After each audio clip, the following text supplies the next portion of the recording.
ॐ ज्ञानतिमिरान्धस्य ज्ञानञ्जनशलाकया चक्षुरुन्मिलितं येन तस्मै श्रीगुरुवे नमः। नमो विष्णुपादाय कृष्णप्रेष्ठाय भूतले श्रीमते भक्तिवेदान्तस्वामिनिति नामिने। नमस्ते सारस्वते देवे गौरवाणी प्रचारिणे निर्विशेषशून्यवादी पाश्चात्यदेशतारिणे नित्यानन्दनमस्तुभ्यं प्रेमानन्दप्रदायिने कलौ कल्मषनाशाय जानवापतये नमः। नमो महावदन्याय कृष्णप्रेमप्रदायते कृष्णाय कृष्णचैतन्यनामने गौरतुसे नमः। जय श्री कृष्ण चैतन्य प्रभु नित्यानंद श्री अद्वैत गदाधर शिवासादि गौर भक्तवृंद। हरे कृष्णा कृष्णा कृष्णा हरे हरे हरे राम राम राम हरे हरे। हरे कृष्णा। सो आप सभी भक्तों का हार्दिक स्वागत है आज के गौर कथा में। सो हम लोग चर्चा कर रहे हैं श्री चैतन्य चरितमृत आदि लीला और चैप्टर 13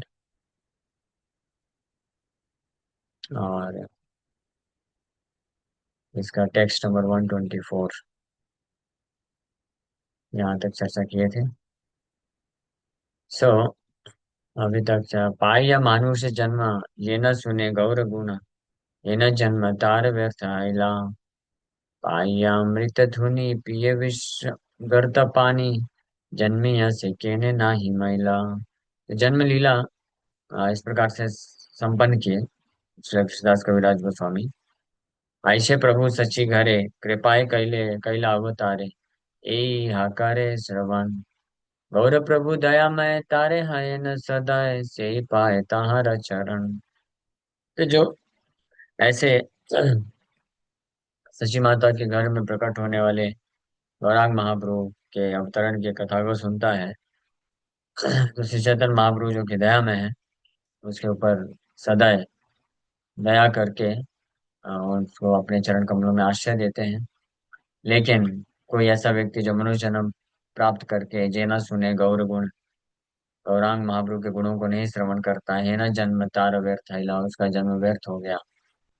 आह्यामृत धुनि पिए विष गर्त पानी जन्मिया से केने ना ही मैला। श्री चैतन्य नित्यानंद आचार्य अद्वैत चंद्र स्वरूप रूप रघुनाथ दास यह सबार श्री चरण सिरे बंदी निज धन जन्म लीला गाइला Krishnadas. So taking on my head as my own property the lotus feet of Sri Chaitanya Mahaprabhu Nityanand Prabhu, आचार्य द्वैत चंद्र स्वरूप दामोदर रूप गोस्वामी रघुनाथ दास Goswami I Krishnadas Kaviraj Goswami have thus described the advent of Sri Chaitanya Mahaprabhu. Shri Chaitanya महाप्रभु नित्यानंद प्रभु अद्वैत चंद्र स्वरूप दामोदर रूप गोस्वामी रघुनाथ दास गोस्वामी के चरण कमलों को अपने सिर में संपत्ति के रूप में धारण करने वाले श्री कृष्णदास कविराज गोस्वामी इस प्रकार से श्री चैतन्य महाप्रभु की प्राकट्य लीला का वर्णन किए। श्री चैतन्य महाप्रभु नित्यानंद अद्वैत प्रभु स्वरूप दामोदर रूप गोस्वामी रघुनाथ दास and their followers are all accepted by Krishnadas Kaviraj Goswami. Anyone who follows in the footsteps of Kaviraj Goswami also accepts the lotus feet of the ever-mentioned lords as his personal property. So, पंचतत्व षड गोस्वामी और उनके सारे followers Krishnadas कविराज गोस्वामी उनको accept कर रहे हैं और जो भी कविराज गोस्वामी के पद चिन्ह पालन करते हैं तो ऐसे भक्त के लिए ये जितने भी ऊपर वर्णन किए पंच तत्व षड गोस्वामी गुरु शिष्य परंपरा उनके चरण कमल पर्सनल प्रॉपर्टी बन जाते हैं। कहने का अर्थ ये है कि भगवान भगवान के ऐसे विशुद्ध भक्त अ, उनके चरण कमलों में आश्रय लिए बिना कोई वास्तविक रूप में आध्यात्मिक जीवन में प्रगति नहीं कर सकता है। So actually, they are not possessions but entanglements. Sorry.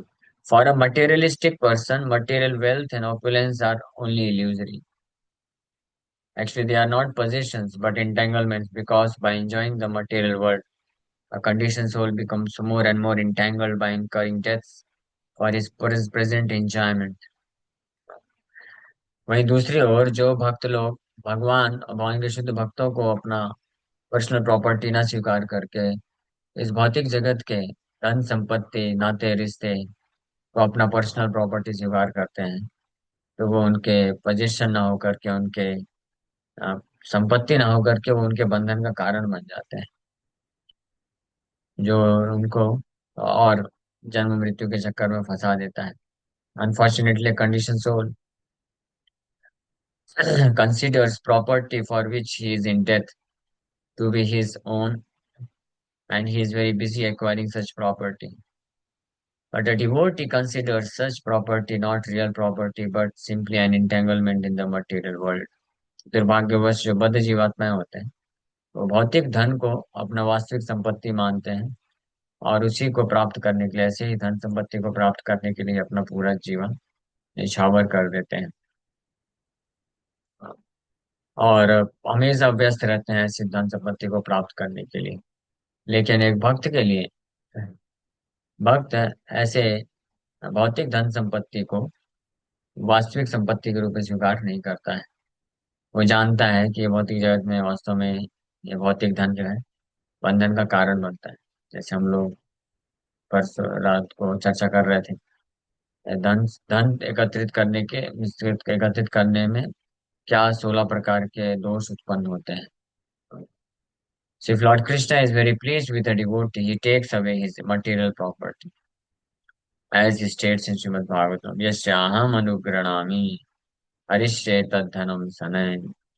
भगवान कृष्ण जब किसी भक्त के ऊपर प्रसन्न होते हैं तो उसकी भौतिक संपत्ति को हर लेते हैं ताकि वो बंधन में ना फंसे. भगवान बोलते हैं भी है भागवत में, जिसके ऊपर मैं विशेष कृपा करता हूँ उसका हरिष्य धनय धनम सनय, धीरे धीरे उसके सारे धन को नष्ट कर देता हूँ, ताकि to show special favour to a devotee I take away all his material property. उसके सारे भौतिक संपत्ति को मैं ले लेता हूँ, हर लेता हूँ, ताकि वो मेरा पूर्ण रूप से आश्रय ले सके. लेकिन घबराइएगा नहीं, आप ऐसे कोई घबरा जाएंगे. ये भगवान अपने स्पेशल भक्त के ऊपर ही करते हैं, जिसके ऊपर प्रसन्न होते हैं उसके ऊपर ही करते हैं. हमारे अभी उतना बड़ा सौभाग्य नहीं है, क्योंकि उसके लिए जो अपराध मुक्त होना पड़ेगा, तो इसलिए घबराने की जरूरत नहीं. और जब हम उस स्टेज पे पहुंचेंगे कि जहाँ पे भगवान हमारे सारे भौतिक संपत्ति को हर लें, तो फिर वो हर लेने के बाद हमको दुख नहीं लगेगा, बल्कि और हमको आनंद आएगा. हम भगवान को धन्यवाद देंगे कि भगवान बहुत अच्छी कृपा की है आप. जैसे नारद मुनि दासी पुत्र थे जब, तो क्योंकि वो भगवान के शुद्ध भक्तों का विशेष कृपा प्राप्त किए थे और ऑलरेडी जो है निष्ठा रुचि आसक्ति के स्तर पे पहुंच चुके थे, तब भगवान उनकी एकमात्र प्रॉपर्टी उनकी माँ, जिनके प्रति वो बहुत आसक्त थे, उनको जो है हर लेते हैं. तो फिर वो दासी पुत्र नारद मुनि अकेले हो जाते पूरी तरीके से. तो वो रोने की बजाय माँ का अंतिम संस्कार करते हैं, और रोने की बजाय क्या करते हैं, भगवान को धन्यवाद दे करके वहां से निकल जाते हैं. एक छोटी सी कुटिया मात्र थी, उसी कुटिया के अंदर ही माँ का अंतिम संस्कार कुटिया सहित कर दिए, और बिना किसी पोजीशन के अप्रतिग्रह बन के निकल गए भगवान का पूर्ण रूप से 24 घंटे 24/7 भजन करने के लिए. तो वो खुश थे नारद मुनि, ऐसा दुख शोक नहीं प्रकट किए. तो भगवान उसी भक्त के जीवन से वो संपत्ति हरेंगे, हरते हैं. जो भक्त वो संपत्ति वो भौतिक कर्तव्य संपत्ति से मुक्त होना चाहता है, लेकिन किसी तरीके से फंसा हुआ है बस, ऐसा समझ लीजिए. एक मौका उसको चाहिए बस, तो भगवान वो मौका देख के चौका लगा देते हैं, तो भक्त को अच्छा लगता है. हाँ अच्छा हुआ, thank you very much. Prabhupada ji भी अपने जीवन में इसका वर्णन करते हैं. प्रभुपाद जी का तीव्र इच्छा थी कि वो सब छोड़ छाड़ के संन्यास ले, वानप्रस्थ ले, संन्यास ले, फिर अपने गुरु महाराज के संदेश का प्रचार करें. लेकिन क्योंकि ऑलरेडी बिजनेस सेटअप कर लिया था इतना अच्छे तरीके से, बिजनेस फैक्ट्री बना दिया था और परिवार था, सब कुछ था, तो चाहते हुए भी छोड़ नहीं पा रहे थे. क्यों? क्योंकि इतना सब मेहनत करके किए थे. तो प्रभुपाद जी का उद्देश्य था, ठीक है इतना मेहनत करके इतना बड़ा बिजनेस फैक्ट्री बनाया है, तो इसी को अच्छे से बढ़ा के इसमें से प्रॉफिट कमा के इससे हम भगवान का मंदिर बनाएंगे, है ना। लेकिन भगवान जानते थे इनर डिजायर, वास्तविक इच्छा प्रभुपाद जी की क्या थी। तो भगवान ने फिर फैक्ट्री फैक्ट्री में आग लगवा दी, और जो धन बचा था वो चोर लोग आए, चोरी करके लेके भाग गए। जैसे ही प्रभुपाद जी को ये न्यूज मिला कि फैक्ट्री में आग लग गई है, और जो धन 10,000 रुपया था उस समय का 19, हाँ, तो 40s 50s के टाइम का, तो वो चोरी हो गया है। तो प्रभुपाद जी शोक करने के बजाय मुस्कुराने लग गए, हंसने लग गए, और इसी श्लोक को याद करते हैं। हाँ, दुखी होने की बजाय इस श्लोक को याद करते हैं, अरे वाह, भगवान ने कितनी अद्भुत कृपा की, मुझे इस जंजाल से मुक्त कर दिए, अब मैं अच्छे तरीके से पूरी तरह से पूर्ण रूप से समर्पण कर सकूंगा। तो ऐसे भक्त के ऊपर भगवान ये करते हैं, इसलिए आप लोग को टेंशन नहीं लेना है कि भगवान को भक्ति करेंगे तो भगवान छीन लेंगे, नहीं। साधारणतः यहाँ जो साधारण हम जैसे भक्त होते हैं तो भगवान, हम जब भक्ति करते हैं तो भगवान देते हैं, ताकि हम भौतिक रूप से भी ठीक रहें, तो वजन में बढ़ सके। But anyway, to show special favour, इसलिए बोल रहे, to show special favour to a devotee I take away all his material property. Similarly Narottam Das Thakur says, धन मोरा नित्यानंदा, राधा कृष्ण श्री चरण, से मोरा प्राण धन। धन मोरा Nityananda, my real riches are Nityananda Prabhu and the lotus feet of Sri Radha and Krishna. He further prays, O Lord, kindly give me this opulence. I do not want anything but your lotus feet as my property. आगे प्रार्थना करते हैं, नरोत्तम दास ठाकुर प्रार्थना करते हैं कि नित्यानंद प्रभु ही मेरे वास्तविक धन है, श्री श्री राधा कृष्ण के चरण कमल ही मेरे वास्तविक धन है, संपत्ति है।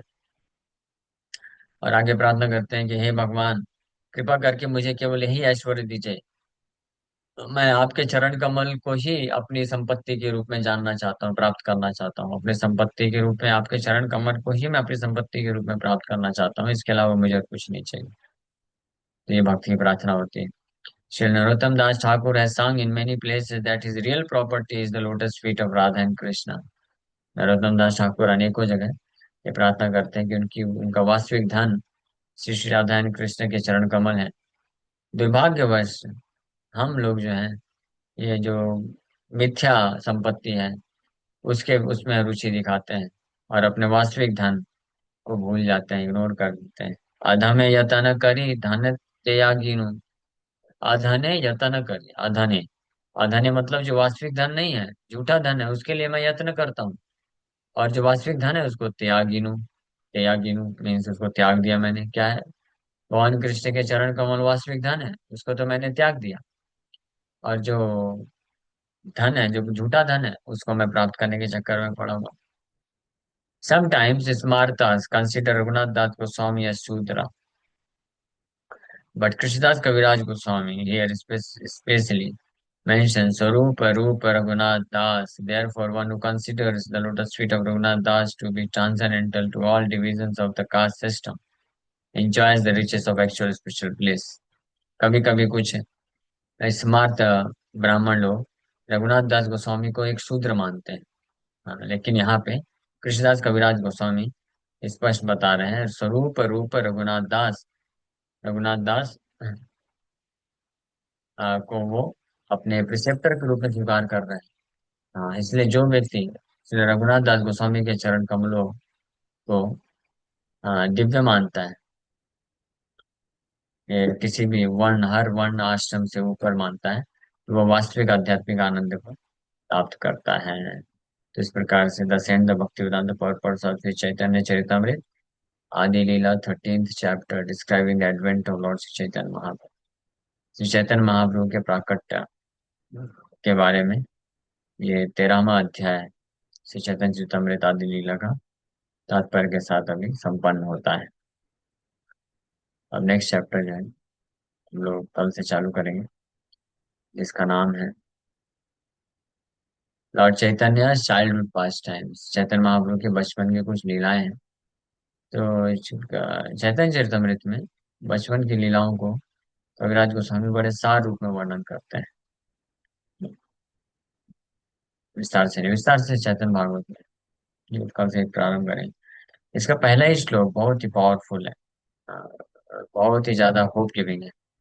कथंचन स्मृते यस्मिन् दुष्करं सुकरं भवेत्, विस्मृते विपरीतं स्यात्, श्रीचैतन्यं नमामि तम्। Very very powerful word. Things that are very difficult to do become easy to execute if one somehow or other simply remembers Lord Chaitanya Mahaprabhu. But if one does not remember him, even easy things become very difficult. To this Lord Chaitanya Mahaprabhu, I offer my respectful obeisances. So ऐसे कार्य अ, जो कि बहुत कठिन होते हैं, वो सरल बन जाते हैं अगर कोई किसी तरीके से बस चैतन्य महाप्रभु का स्मरण कर ले। और अगर कोई चैतन्य महाप्रभु का विस्मरण हो जाए, भूल जाए चैतन्य महाप्रभु को, तो बहुत सरल आसान कार्य भी कठिन बन जाते हैं, वेरी डिफिकल्ट टू एग्जीक्यूट। तो ऐसे श्री चैतन्य महाप्रभु को के चरण कमलों में मैं प्रणाम करता हूँ। ये वर्ष याद कर लेना चाहिए। कभी भी किसी को लगे कि बहुत डिफिकल्ट है, भक्ति में ये कार्य करना बहुत डिफिकल्ट है, असंभव है, तो इस इमीडिएटली इस लोग रिमेम्बर करना चाहिए।